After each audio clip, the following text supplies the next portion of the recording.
This is TWiT. This is a really interesting story, and I think there are a lot of ramifications. On the surface of it, Amazon's going to buy Roomba. iRobot, they make the Roomba robot vacuum. $1.7 billion. Seems like a good business. But there was a very good article, I thought, in Wired that maybe it's conspiracy theory. I'd like to know what y'all think. iRobot deal would give Amazon maps inside millions of homes. It ain't the dust, writes Carrie Johnson. It's the data. Christina, is there more to this acquisition? I mean, I definitely think the data is part of it, right? Like, I don't know if that was the impetus between why they were buying iRobot. I have to think that they were also, because Amazon had been kind of in this space too, and to try to sell competitors. Yeah, did they have a robot vacuum? It feels like they might have. Yeah. They definitely did, and definitely. With their big IoT push and with the sidewalk and the Ring doorbell. In fact, that's what Kari says. They bought the Eero in 2019, Ring in 2018. Of course, they've got, in most homes, they've got an Amazon Echo or two with microphones and cameras. But so it does look like, maybe it's a coinkydink, kind of looks like they're putting together some sort of portfolio of data about me. Yeah, and certainly I could see areas where it could be interesting if you had even just some ancillary data about, the layouts of people's houses and whatnot. Like if you're in the business of maybe wanting to sell furniture, I don't know, or selling electronics or selling other things and wanting to, Amazon wants to be like the store for everything. I don't think that there's an argument that you can make that having this data wouldn't be potentially useful. I don't know, though, if that's the only reason why they're buying this company, if that makes sense. Abrar, it makes me, though, think that Amazon is not the innocent internet storefront that we've thought it was. Yeah, I think it's so fascinating to see how it's gone from a place where you can kind of conveniently buy things at a lower price to, oh my God, they know everything about what I'm buying, what I'm watching, what I'm reading, what I'm listening to. And they're in so many different facets of our lives now. And I think we kind of woke up one day and we're like, oh my God, I think most people didn't really realize how quickly it all kind of ramped up, and now it kind of feels like it's spiraling out of control. And to think, oh my God, they would know the layout of my home just feels incredibly intrusive. Remember that Roomba got iRobot got in a little trouble when people realized that those maps that the Roomba has to make out of necessity of, where the dog dish is, where the sofa is, where your kitchen is, so that it can navigate those spaces, were getting uploaded to iRobot. And that's when people went, wait a minute, why? I don't know if iRobot ever sufficiently explained it. They certainly didn't stop doing it. But then I guess the question is, well, so what if Amazon has a map of my house? What are they going to do with it? Do this because it becomes one more piece of information that a company has that did not disclose it beforehand. I think that Facebook has taken a whole brunt of damage control on misusing all of our information. Amazon's kind of been really quiet about it, just taken the information and not really said anything, because when you put that put all of that information together, they really know, I won't say almost everything about us, but almost everything about us. And so that's what the don't they layout know? Of the house. They just bought One Medical for $3.49 that one bothers me more. That one bothers me more. They get all those health records. Yes. I'm sure they're protected somehow by HIPAA, but still, it does not look like Amazon is building a portfolio of products it can sell. And in fact, so when Amazon first started, that was kind of the idea was, in fact, I think they said the world's largest bookstore or something like that. Mm-hmm. The idea was, hey, we're going to be the best retailer ever. But then, and we've got more mature in our thinking about it, and I think Brad Stone's books about Amazon got me thinking about, and at one point I think Stone says, well, what Amazon really wants to do is own a small piece of every transaction. Like a couple of pennies every time you buy something online. That's a good living. Then they became an advertising company. In fact, their quarterly results show that they're very good at that. They make a lot of money in advertising. And what's their biggest business? AWS, which is network cloud stuff. Selling cloud access to people. I don't know how that fits in. But then all these acquisitions it really looks like Amazon isn't necessarily a bookstore, isn't necessarily like a Visa card, a transaction collector, that they're somehow building. I don't know. It's unclear in my mind, but they're somehow building a dossier about everybody. What would they use that for? What could that be? But there's a lot of information that isn't shown. Like, it's the rooms that we choose that we want to clean. It's the rooms that we use the most of. It's where furniture is placed to be able to sell things. It's where people usually travel to. It's economic status, because larger houses, larger spaces of where people are located. It's how much people purchase in certain sized homes. And I think that my biggest issue, though, isn't even the data. It's that when you sign a privacy policy for a company that you trust and you're all comfortable, but then they get bought out, all of your information that you believed was secure because you trusted the company now is in whatever, some nefarious company or non-nefarious company's hand, and it changes everything. And we don't have a right to say, you know what, I now want to, there's no sandbox around my information. It's just kind of given away. And it's like we've been sold off to the highest bidder, whoever that person might be, when we actually signed a contract with someone else. And there is no contract law that really protects us and allows us to revoke access to the data that we've already given away in a trusted situation. Well, I don't know how much people trusted Roomba to save those maps anyway. I mean, I don't think anyone knew that they were being mapped. Right. I didn't know that when I had my Roomba. I mean, if you think about it, you realize that's how horrified. That it has to do that, right? It has to kind of. It doesn't have to upload it. It has to know itself, because what they say when you read it, they say that the Roomba takes a look at the area and then goes back and forth and kind of remembers. It does not tell you. At least when I had my Roomba, it did not tell me, and I actually read privacy policies because I'm nerdy that way, that it did not tell me that it's uploading and saving that data and could sell that off to a third party. Well, and remember, Amazon I think they did sell a few of them, built this robot Astro that would know where your kitchen is, so you could say, Astro, go to the kitchen.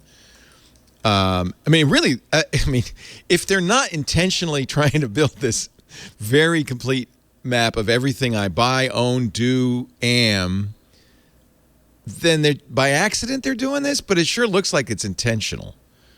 So is that Abrar, is that a problem?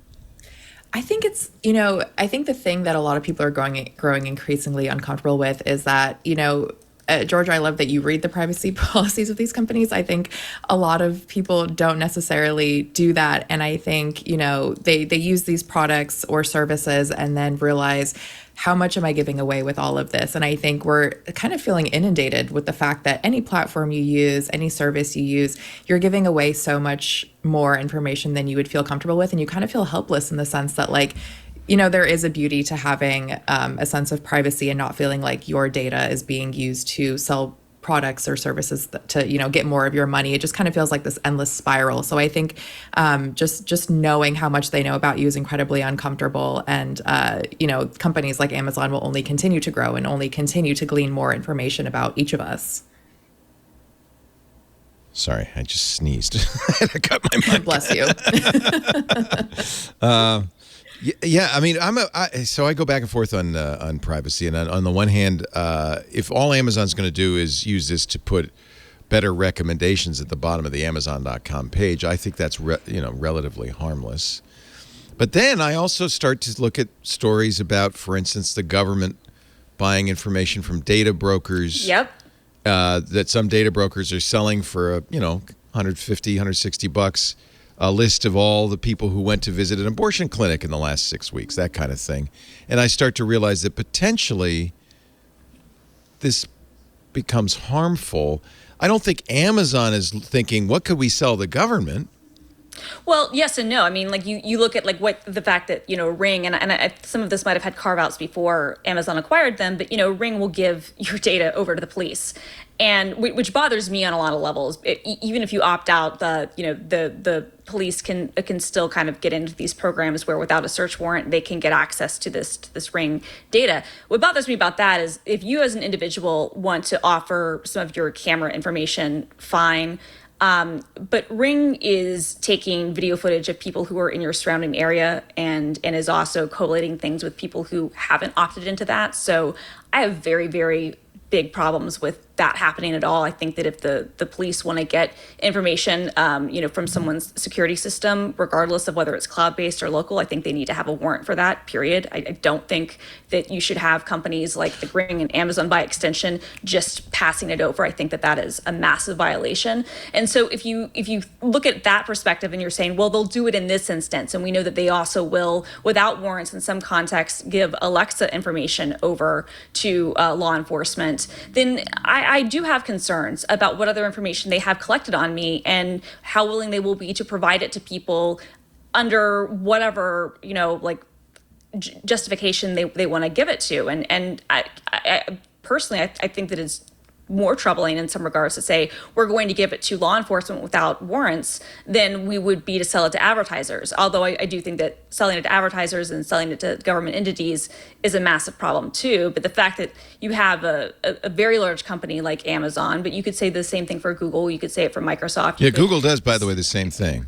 100%. You could say it for Meta. But the fact that they collect all this information about us and that it exists anywhere where it is, regardless of what they say, there's a way that they can have it tied to an individual identity, and that can be tied to a person. I think that should cause us to have concerns, even if we are resigned, as I basically am, that privacy in a lot of regards is dead. I still think that we should have concerns and should be asking questions about why does all this information need to exist, and why does it all have to be tied and controlled by these very large companies that are acting as data brokers, but not always having to take the same responsibility that other data brokers might. Well, if you think about it, if you wanted to build an Orwellian surveillance state, you would do all of this, right? So in a way, what's happened is private corporations have done it for the government, and it's missing is the government saying, okay, fine, great, we'll take it from here. The requests that go to Ring and Google for their camera footage are what's called emergency requests.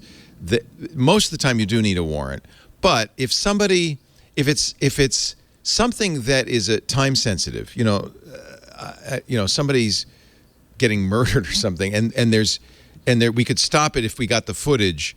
So that's the theory, and I think no company, I don't think it's just Google and Amazon, I think no company wants to be the company that says, oh, we could have stopped that abduction if we had just given footage to the law enforcement when they asked for it.